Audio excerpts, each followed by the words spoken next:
ఎవరు లేదు. వాళ్ళ ఆకలి డబ్బులతో ఉన్నారు, శ్రమతో ఉన్నారు, వ్యాధంతో ఉన్నారు. ఇక్కడ ఎందుకు చెప్తున్నాను తెలుసా? నేను పులిపేట మీద ఉన్నా. మీ దగ్గర ఎదుటే నేను తప్పుతో చేశానని ఒప్పుకున్నప్పుడు నా దేవుని దగ్గర ఒప్పుకోనా? హల్లెలూయా. దేవుని దగ్గర ఒప్పుకుంటా.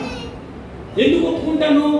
మనం సత్యం కోసం ఉండాలి, సత్యానికి మనం సమాధానమై ఉండాలి. పొరపాట్లు 3 పాపాలు ఉన్నాయి తెలుసా మీకు? మీకు హృదయంలో దుష్టుడి పేరు చిన్న చిన్న పాపాలు, పై పాపాలు, లోపల పాపాలు ఉన్నాయని రాయబడి ఉన్నాయి. ఒకటి విగ్రహాలను భయంకరమైంది, దేవునికి అయిష్టమైంది. ఒకటి వ్యభిచారం, లోపల పాపం, భయంకరమైన పాపం. ఒకటి నరహత్య, భయంకరమైంది, రక్తప్రవాహం. తప్పించుకోలేకపోయారు. వీటికన్నా మనం పొరపాట్లు చేస్తున్నది ఏంటంటే కొంచెం అబద్ధాలు ఆడతాం, కొంచెం పొరపాట్లు చేస్తాం, కొన్ని ఏమి చేయకుండా వచ్చాము ఇక్కడికి. సేవకునైనా భయంగా ఉన్నాం. నాకే ఇట్లాంటి శోధన వచ్చినప్పుడు విశ్వాసమైన మీకు కూడా ఆ సంప్రదించవా? ఇక్కడ బలిపీఠం కట్టడానికి వచ్చాం, ప్రభుని అనుకున్నానికి వచ్చామా? మనం దీవెన పొందుకొని సుఖ సంతోషాలతో ఉన్నామని వచ్చామా? చెప్పండి. కింద వాక్యం చూపిస్తాను. దేవుని అసలు మనం అంతా కొత్త సృష్టిలోకి ప్రవేశించడానికి ముందు పుట్టాం. నీకు నాకు ఒకటే. అనాది కాలంలో పుట్టాడు. ఏది దేవుడు నీ ఎదిరికించి ఆ సాతానులు మనల్ని శోధించడానికి వచ్చాడు. మనల్ని దేవుడు తన అవయవములు, ఆయన అవయవములు ఇచ్చి మనల్ని ఒక మనుషుని రూపం దాల్చి మనల్ని ఇక్కడ యుద్ధానికి పెట్టాడు. ఇప్పుడు యుద్ధం ఎవరు జరుగుతుందంటారు? సాతానికి మనక, దేవునికి మనక? సాతానికి. అందులో విడిపించడానికి ఎవరు ఉన్నారు? మహాదేవుడు క్రీస్తు యేసు ప్రభు. మరి క్రీస్తు యేసు ప్రభు దగ్గరకు వచ్చినప్పుడు నువ్వు దాయబడలేదా? నీ హృదయాన్ని ఎందుకు అలాగా పాడు చేసుకుంటావు? ఆయన నమ్మదగిన వాడు, నీతిమంతుడు, ఒప్పుకొనినేలా విడిపించేవాడు. మరి మీరు ఎందుకు రాసుకుంటారు? ప్రతిదీ నీ మెట్లు ఎక్కాలే కదా, దిగుతామా? ఎక్కాలి. ప్రభువా నా తప్పుదో ఉంది, కన్నీటితో అయ్యా పొరపాటు చేశాను అని పై పాపాలు మాత్రమే చేసి ఉంటామేమో.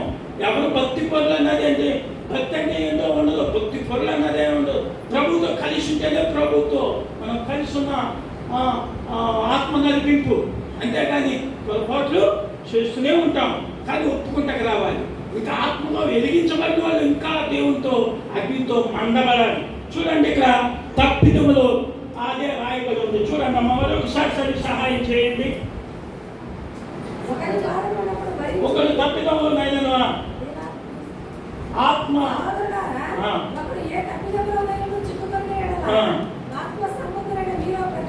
ఆత్మ సంబంధులైన మీరు ప్రతివాడు తాను శోధింపవాలనేమో.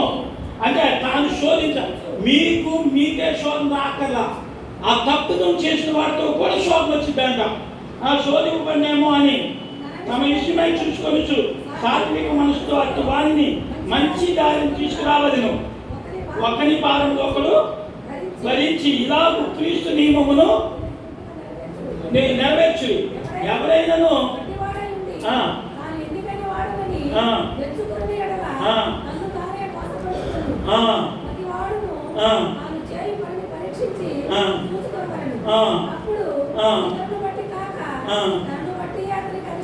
ఏమండి ఇప్పుడు చెప్పండి, తను తాను పరీక్షించుకోవాలి.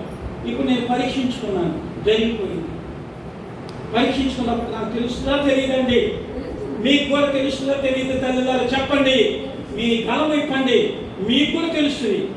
అప్పుడు పరిశీలించుకున్నాడు. తను ఎట్టివారో తనకు తెలిసింది. అప్పుడు నేను ఎట్టివాడో నాకు తెలిసింది, మీరు ఎట్టివారో తెలియాలి. దీన్ని సరి చేసేవారు ఎవరు? మనుషులు చేస్తారా? అయ్యగారు చేస్తారా? నేను చేస్తానా? దేవుడు. నువ్వు కట్టాకి వచ్చిన పని పెట్టాను, దేవుడి దగ్గరికి వచ్చావు, ఒప్పుకో. ప్రతిదీ ఒప్పుకోయ్యా. నేను ఇది చేశాను, పాపం చేశాను, పొరపాటు చేశాను, జారిపోయాను ఇలా అన్నాను. భక్తులై వారు చేసిన పని తమ పరిశుద్ధతను కాపాడుకున్నారంటండి, తమ పవిత్రతను కాపాడుకున్నారంటండి. వాళ్ళు ఒరుగుతోనూ భయంతోనూ ఏ తప్పు చేద్దామా, తప్పులు పడిపోతామా అని ప్రతి దినము క్షణము చూసుకున్నారంట. వాళ్ళ అడుగు సాగాలు ఎవరు? భక్తి పరులు. మనం కూడా అది అనుసరించి నడుచుకోవాలా లేదా అని చెప్పండి. నడుచుకోవాలి కదా, చూసుకోవాలి కదా. చూడండి 6వ అధ్యాయం నుండి చదవండి, 6వ వచనం నుండి. వాక్యోపదేశం పొందువాడు మంచి పదార్థంలో భాగం ఇవ్వవాలి. మోసపోకుడి. ఇక్కడ ఎంతమంది మోసపోతున్నారో చెప్పండి. ఇక్కడ నా మాట కాదమ్మా, నా మాట కాదు, నా మాట పక్కన పెట్టి మోసపోతున్నప్పుడు మోసపోయాను నేను.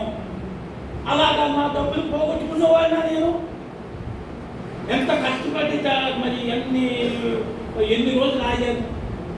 మోసపోయి మోసగారి చేతిలో పడిపోయాను, ఖర్చు అయిపోయింది, డబ్బులన్నీ అయిపోయింది. ఇక్కడ వాక్యోపదేశం పొందువారు. చూడండి, చదవండి. వాక్యోపదేశం పొందువారు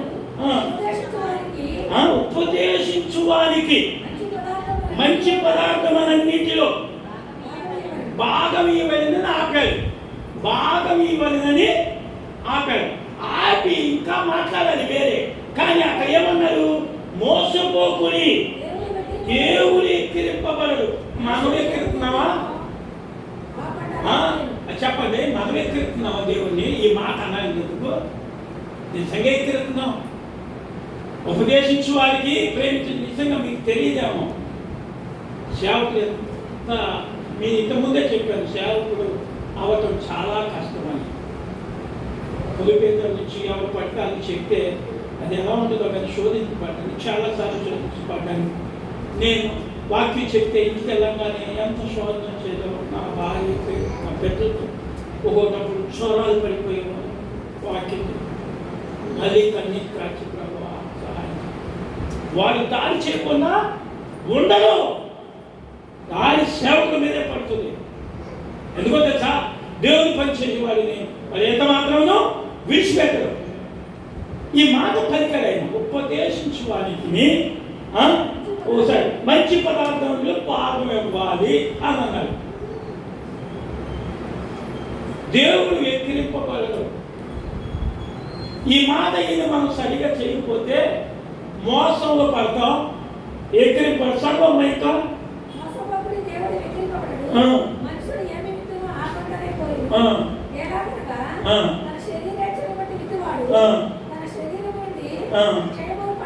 క్షయమైన పంట పట్టాడు. ఆత్మను బట్టి విత్తువాడు ఆత్మను నిత్య జీవం పట్టపోయేది.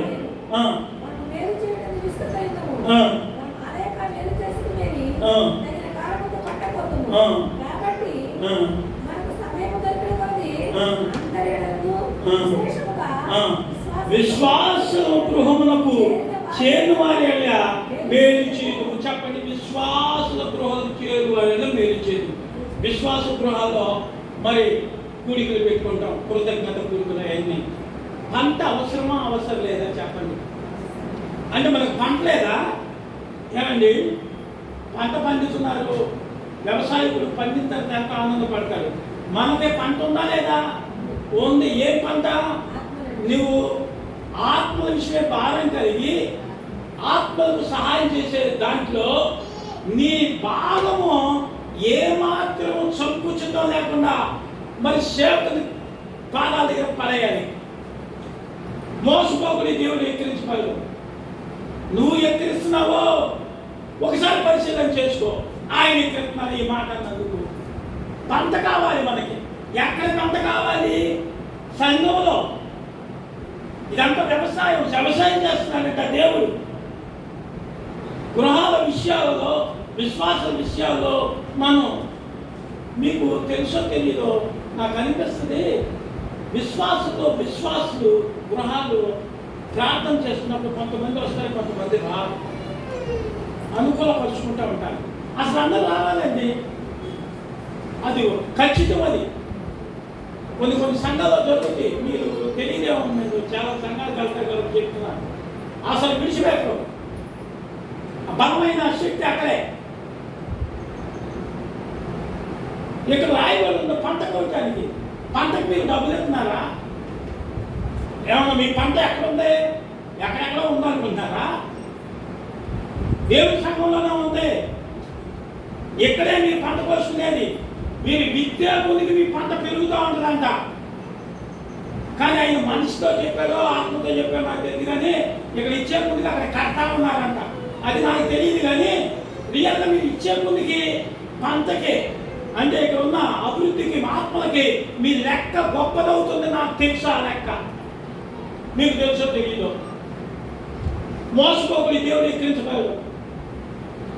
మీరు మోసపోతున్నారు. ఇయ్యక పొరపాటు అయ్యో రొమ్ము కొట్టుకున్నా ఏం కొట్టుకున్నా ఉపయోగం లేదు. అయ్యో మీరు నా సంఘంలో నేను నచ్చిపాకం ఇంత అంత ఇదా అదా. మీరే పంట ఎంత కొడితే ఎంత ఇస్తే అంతే, అప్పుడు జరిగిపోతాయి. నా మాట కాదు, నీ మాట, ఇక్కడ దేవుడి మాట.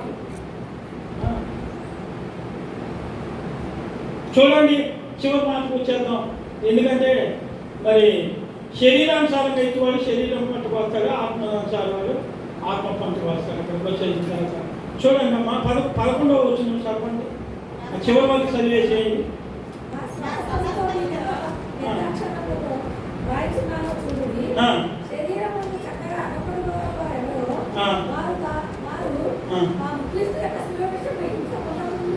క్రీస్తు విషయం యొక్క శిలువ విషయమై వింస పొందుటకు మాత్రమే సున్నతి పొందవలని నిన్ను బలవంతం చేయిస్తున్నారు. అయితే మీరు ఆశనప్పుడు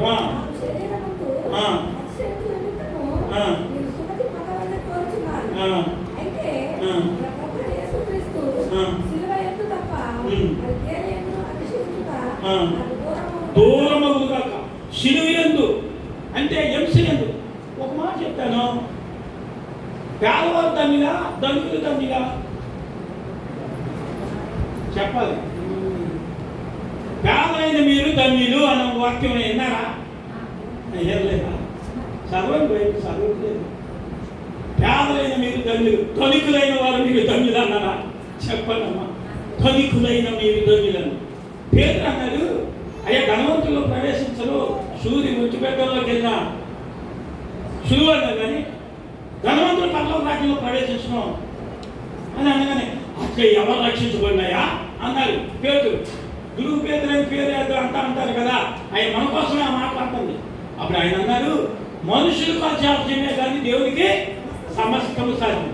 ధనికులు కూడా వెళ్తారు పరలోకంలో, కానీ మన హృదయంలో మనుషులకి అసాధ్యమైపోతుంది ఆ ధనం. కానీ ఆ ధనాన్ని తీయగలిగిన దేవుడు అంట, ఆయనకే సాధ్యం అంట. అర్థమైందా?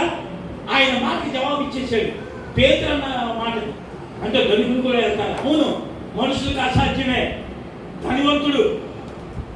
అదే యాకోబు అంటాడు, ధనవంతుడైన వాడు దీనుడై ఉండుటై పరిచర్యలో తగును అంటాడు. ధనవంతుడు నేను దీనుడై ఉంటే ఎంత గొప్ప విషయం సంఘానికి. ధనవంతుడిని చూడగానే కొన్ని కోట్లు డబ్బు ఉన్నవాడు అసలు కాలు ఆపుతాడు. అయినా ఏం చెప్తాడు,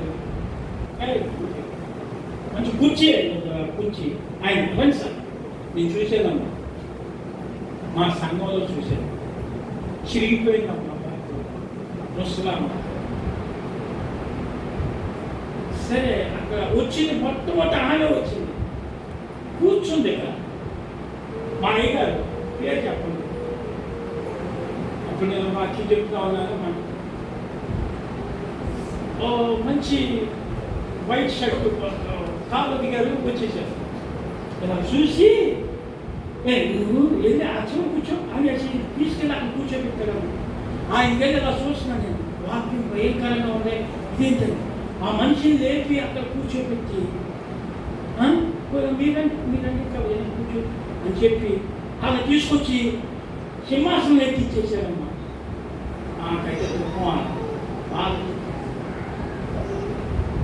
వాళ్ళంట దేవుని సంఘంలోనంట అక్కడ కూర్చోవాలంట. అంటాడు ధనవంతుడు, దేవుడు మా అంత మండేవాడు అంటాడు.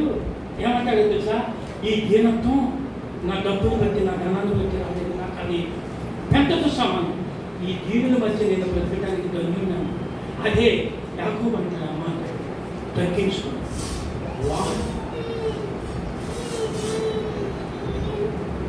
అది దేవుని సంఘంలో అందరూ సమానులే దేవుని దృష్టిలో. కానీ మనం ఏం చేస్తాం? దళితులైన వారిని తీసుకొని వాళ్ళ గర్వాన్ని బట్టి అసలు ఆ ధనాన్ని బట్టి వాళ్ళని తగ్గిపోవాలని అక్కడ కూర్చోవాలని అనుకోలేదో నాకు అర్థం కాదు. ఇక్కడికి వచ్చి మరి దర్జాలు అక్కడ వేసుకొని చూసుకుంటూ కూర్చుంటారు. అసలు భయం ఉందా లేదా అనిపిస్తుంది నాకు కొంతమంది చూసినప్పుడు. భయం ఉంది అసలు. అసలు ఈ ధనాన్ని ఇస్తే నువ్వు ఎక్కడ కూర్చోవాలని పెట్టాడు దేవుడు, అక్కడ కూర్చోమన్నారు. అప్పుడు నువ్వు దేవుని భయం కలిగి వాళ్ళు అవుతావు. అది పిలవంగానే సేవకులు పిలవంగానే వచ్చేసి కూర్చుంటే అక్కడ కనబడతావా? అంటే దేవుని భయం లేని వాడు వాక్యం ప్రకారం అసలు క్షుణ్ణతమైన మనిషి కలిగిన వాడు కాదు. విషయం అది. ధనికులు అలా తగ్గించుకుంటేనే పర్లోక రాజ్యంలోకి వెళ్తారట. అది ప్రభు వల్ల జరిగితే కార్యం. పేదలైన మీరు ధన్యులు అన్నారు. మనం ధన్యతనే చేసాడు పేదలు. ఏ గొప్ప దేవుడు అది! ఈ మహాదేవుడు ఎక్కడ దొరుకుతాడు? ఇది వాళ్ళు ఇందులో దొరుకుతాడు. నీకున్న గ్రంథంలో దొరుకుతాడు. ఎదిగితే నిన్ను నడిపించడానికి దొరుకుతాడు, నిన్ను బాగు చేయడానికి దొరుకుతాడు, నీ ఎంతో ఉండడానికి దొరుకుతాడు ఆయన. ఇది విడిచిపెట్టేసేసి గ్రంథాన్ని విడిచిపెట్టేసి మనుషుల వైపు చూస్తే ఏం ప్రయోజనం? సో కొత్త సృష్టి కోసం ఉన్నాం మనం. సృష్టింపబడిన మనం నూతనమైన సృష్టిలోకి ప్రవేశించేవాడు కలంకమైన ముడతైన డాగైన ఏమీ లేకుండా దేవుని దగ్గరికి వెళ్ళాలి. ఏమంటే అలా ఉంటామా? చెప్పండి. ఎందుకంటే దేవుని వాక్యం చెప్తుంటే మనం మన హృదయాలను మన అంతరంగాలను పరిశుద్ధపరచుకోకుండా దేవునికి వచ్చి దేవునితో ఆయన సిద్ధంగా ఉంటే, ఆయన సిద్ధపడి ఉంటే కలుపుకోవడానికి రావడానికి నీ కన్నీటే ముందు కన్నీటి పట్టు ఎంత గొప్ప భాగ్యమో తెలుసా? అది మామూలుగా అప్పయ్య చెప్పండి. ఏడుపు మామూలుగా వస్తుందంటే హృదయంలో నుండి వస్తుంది. రెండు కన్నీటి పట్టు దేవుని కొరకు ఆయన పాదాలు కలుగుతాం. దేవుని పాదాలు రెండు కన్నీటి పట్టు కలుగుతాం. ఆయన మీ దగ్గరే ఉన్నారు, మీతోనే ఉన్నారు, మీతో మాట్లాడాలన్నారు, మీతో సంభాషణ చేయాలన్నారు, మిమ్మల్ని ఇష్టపడుతున్నారు. మీరంటే పరిచచ్చిపోతారు ఆయన. అందుకోసం ప్రాణం వల్ల పెట్టాడు. నిన్ను విడిచిపెట్టని ఎడబాయనన్నాడు. ఆయన పాదాలు రెండు కన్నీరు పట్టుకున్నాడు. అయ్యా నువ్వు కలిగిన ప్రభువా, ఒంటరిగా ప్రభువుని దర్శిస్తావా? ఈ దినం నీ దగ్గరకు వచ్చి బతుకులాడుతున్న మహాదేవుని మీరు దర్శిస్తే ఆయన పాదాల దగ్గర మీ రెండు కన్నీరు పట్టు ధన్యులు. మీరు కాచిన రెండు కన్నీరు పట్టు ధన్యులు అయితే కలుగుతారా? మీ హృదయాలు శుద్ధి పడుతుంది కాక దేవుడి దేవుని మీరు పొందుకొని ఆశీర్వాదాన్ని కర్తలో ఉంటుంది కాక దేవుడి వాక్యాన్ని నియమించింది కాక ప్రార్థన చేసుకుందాం. కళ్ళు మూసుకోండి. మహాపరిశుద్ధుడా, ప్రేమని తండ్రి, దయగలిగిన ప్రభువా, నీ పరిశుద్ధ నామం పొందున్నాను ప్రభువా. నీ బిడ్డతో సూటిగా మాట్లాడారు. అయోగ్యుని ప్రభువా, నిష్ప్రయోజకుని ప్రభువా, నీ మాటలు ఈ దయాస్ మీద మాట్లాడడానికి పంచడానికి అర్హత యోగ్యత ఏమాత్రం లేని వాళ్ళు ప్రభువా. కొద్ది పురుగులు ప్రభు నీ సన్నిధిలో ప్రార్థిస్తున్నాను. ఆయన నీ బిడ్డలు నీ సింహాసనం, నీ కృపా సింహాసనం దగ్గరకు వచ్చింది, నీ దయా సింహాసనం దగ్గరకు వచ్చిన్నారు ప్రభు. వారిని చూస్తున్నావు ప్రభు, వారిని పరిశీలన చేస్తున్నావు ప్రభు. వారి హృదయాల్లో నీ వాక్యం చేర్చుకోవడానికి సహాయం దయచేయి ప్రభు. వారి హృదయాలు శుద్ధి చేయబడాలి ప్రభు, అంతరంగం శుద్ధి చేయబడాలి ప్రభు. వాళ్ళు నీతో నీ వాళ్ళతో ఒకరి ఒకరు అత్తుకొని ముద్దు అనుకునే ఆ కృపాత్మ వాళ్ళ మీద నింపు ప్రభు. మీరు దర్శించండి ప్రభు. అయ్యా వచ్చేటప్పుడు ఏమి తీసుకురాలో, వెళ్ళేటప్పుడు ఏమి ఈ మాటలు చెప్పుకుంటారు కానీ ప్రభు, ఎంత సంపాదించావు ఏంటి అది ఇది చూస్తారు కానీ ప్రభు ఆయన సమీపం పొందాలి. ఆయనతో ఆయన దుఃఖపరిచాము, ఆయన పాదాల దగ్గరికి వచ్చాము, ఆయన పాదాల దగ్గరికి వెళ్ళి మన పాపాలని కలుపుకుందామనే మనసు హృదయాన్ని కఠినపరుస్తున్న దృష్టిని దూరపరచుకున్నావా? ఈ క్షణం అంటే నీ ప్రజలతో మాట్లాడి దర్శించుకున్నావా తండ్రి? వారు ప్రతి మాటను మీరు అంగీకరించి క్షమాలు కాగా చెప్పు. ఈ సన్నిధిని నీ ప్రసన్నతను వారితో మాట్లాడని ప్రభు. నన్ను కూడా క్షమించు ప్రభు. నాయన అర్హత లేదు, యోగ్యత లేదు, ఏమీ లేదు. నీ వాక్యాన్ని పంచడానికి వచ్చడానికి నేను పాత్రుని కాదు. మీరు నన్ను కూడా శుద్ధి చేసి నా పొరపాటు నా విధేతలు కూడా క్షమించు ప్రభు. బిడ్డతో మీరు మాట్లాడిన ప్రతి మాటను హృదయమందు స్థిరపరిచి బలపరిచి అంతరంగాన్ని శుద్ధి చేయమని ఈ సన్నిధి వచ్చమని అయ్యగారు అమ్మగారు దీవించి సంఘాన్ని అభివృద్ధిపరిచి ఆశీర్వదించి తన బిడ్డలు కూడా మనవాళ్ళను కూడా దీవించి ఆశీర్వదించమని క్రీస్తు యేసు నామములో ప్రార్థించి ప్రతిదాడి వేడుకుంటున్నాను పరమ తండ్రి. ఆమేన్. అయ్యగారు ఇచ్చిన ఈ అవకాశాన్ని బట్టి అయ్యగారికి వందనాలు చెల్లిస్తున్నాను. మీకు నిండైన వందనాలు చెల్లిస్తూ ఉన్నానమ్మా.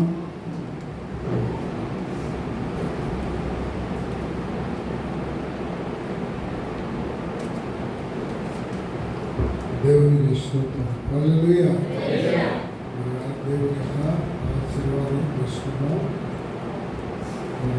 దేవుని సేవకుల ద్వారా మాట్లాడిన మాటలు సంఘం గురించి, విశ్వాసం గురించి, మనం దేవుల్లో ఏ రీతిగా ఉన్నామనే దాని గురించి, ఇప్పుడు ఉన్నటువంటి పుస్తకాలలో ఎలా ఉండాలి ఈ విషయాలన్నీ చెప్పారు. ఎంతమందికి అర్థమైంది వాక్యం? అర్థం కాకపోతే చేయకపోతే నేనేమనుకోండి, అర్థమైందని అందరు చేతులు ఎత్తి తర్వాత ఏం చెప్పారంటే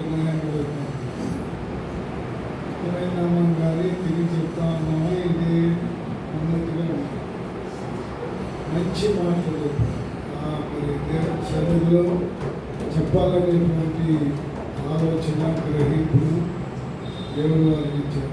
హల్లెలూయా. బైబిల్లో చెప్పండి ఈ మాటలన్నిటిలో నేను గ్రహించినటువంటి ఒక మాట అన్నీ విన్నాము. 6వ అధ్యాయం 1వ వచనంలో అన్నాడు, సహోదరులారా మీలో ఎవడైనా తప్పిదంలో అప్పుడు చిక్కుకోడేసేసి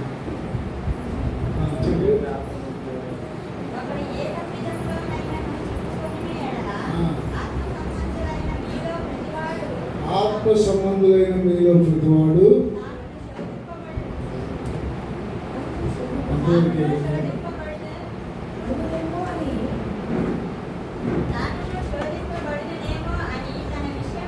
వదిలేండి శోధించబడిన సాత్వికంతో అటు వారిని మంచి దారికి తీసుకొని, అంటే ఎవరైనా విశ్వాస విషయంలో సంఘంలో ఆత్మీయ జీవితంలో తప్పిపోతే వాళ్ళు ఏం చేయాలి? సాత్వికంతో, అంటే మంచి మాటలు చెప్పి తీసుకురావాలి. వాళ్ళ ఇంటికి వెళ్ళి నువ్వు నరకానికి వెళ్ళిపోతావు అంటే తలుపులేసేస్తారు, ఇంకెప్పుడు రానివారు కూడా. ఎవరైనా కనపడితే దేవుని మార్గంలో నుండి పక్కకు తొలగిపోతే మనం మొట్టమొదటి చేయాల్సిన పని ఏంటంటే ఆ సమయంలో వాళ్ళతో ఎలా మాట్లాడాలో జ్ఞానం దయచేయమని దేవుని అడగాలి, ప్రేమగా మాట్లాడాలి. వాళ్ళ బలహీనత మనకు తెలుసు కాబట్టి దాన్ని మళ్ళీ ఇంకోసారి రిపీట్ చేయకూడదు. వాళ్ళ ముందు చాలా బాధ కలుగుతుంది. మనం యేసు ప్రభువుని కన్నా ఎక్కువ వాళ్ళని బాధ పెట్టిన వాళ్ళకి తెలుసు. అందుకనే వాళ్ళతో సాత్వికంతో మాట్లాడాలి. సాత్వికులు ధన్యులు, వారి భూలోకంలో. అది మోషేకి దేవుడు ఇచ్చాడు. హల్లెలూయా. ఇజ్రాయేలీలు మోషేకి ఎంతో విసిగించిన దేవుడి దగ్గరికి వచ్చేపాటికి ఇజ్రాయేల్ కోసం 2 చేతులు చాపి దేవుడికి అడ్డుపడేవాడు. వాళ్ళకేం తెలియదు ప్రభు, వాళ్ళనేమే అనద్దు, వాళ్ళని చంపాలంటే ముందు నన్ను చంపు అనేవాడు మోషే. హల్లెలూయా. అది సాత్వికం. ఒక వ్యక్తి శోధనలో ఉన్నాడు, వ్యాధిలో ఉన్నాడు, బంధించబడి ఉన్నాడంటే ఆ వ్యక్తి వరకు మనం చేయాల్సిన పని ఏంటంటే నరకానికి కూర్చిన హెచ్చరికలు కాదు, వీలైతే 2 కన్నీటి బొట్లు ప్రార్థన చేయాలి, వాళ్ళ కోసం విజ్ఞాపన చేయాలి, వాళ్ళ దేవుని మార్గంలోకి నడిపించాలి. హల్లెలూయా. అలా చేసినప్పుడు మన ఇంట్లో వాళ్ళు కూడా మారుతారండి. మన ఇంట్లో వాళ్ళని కూడా మనం ప్రేమించాలి. మనం ప్రార్థనకు వచ్చి ఇంట్లో ఎవరన్నా రాకపోతే వాళ్ళని ఇంటికి వెళ్ళి సైతాన్తో పోల్చి మాట్లాడతారు. నువ్వు ప్రార్థనకు రావు, నీ దగ్గర సైతాన్ ఉన్నాడు. వాళ్ళు ఏం చేస్తారు? ఇంకేంటి నా దగ్గర సైతాన్ ఉంది కాదు, నువ్వే బాగుపడి మేము రామంటారు. అంటే వాళ్ళు దేవుని సన్నిధికి రాకుండా అడ్డుపడేది ఎవరంటే మనమే. మనం మంచిగా మాట్లాడితే మాటను బట్టి వాళ్ళు దేవుని సన్నిధికి వస్తారు. హల్లెలూయా. కాబట్టి ఇది మనం నేర్చుకొని దేవుళ్ళు అనుసరిద్దాం. దేవుడు దీవించుగాక. హల్లెలూయా. ప్రార్థన చేస్తున్నాం. పరిశుద్ధుడా, ప్రేమ స్వరూపి, నమ్మదగిన దేవానికి స్తోత్రాలు నాయన. అత్యంత కృపలో ప్రభా నీ దాసుడు ప్రసంగాన్ని నీ పక్షం నిలబెట్టుకొని సంఘంలో విశ్వాసులకు ఇచ్చిన హెచ్చరికలు దీవించి ఆశీర్వదించండి. వారి హృదయాలు నేర్చుకుని ఫలించండి. నీ దాసుడికి ఇంకా మంచి ఆరోగ్యం నుంచి సాక్షిగా పెట్టి వాడుకోండి. మన వాక్యం హృదయాల్లో నేర్చుకుని ఫలింపజేసి పరిశుద్ధాత్మ ద్వారా 30 ఫలించి సహాయం చేయండి. ఏ కుటుంబంలో ఇంకా విడవబడిన వారు గృహాల్లో ఉన్నారో వారందరినీ నాయన సాత్వికమైన మనసుతో నీ సన్నిధికి రావడానికి వారి హృదయాలు తెరవండి. నీ వైపు త్రిప్పండి. మీ నామానికి మహిమ తెచ్చుకోమని నీ ఆఖరి దినాల్లో మేము ఉంటుండగా సంఘము ఎత్తబడటానికి సిద్ధపరచమని యేసయ్య నామమున స్తుతించి ప్రార్థించి వెళ్తున్నాం తండ్రి. మనందరం లేచి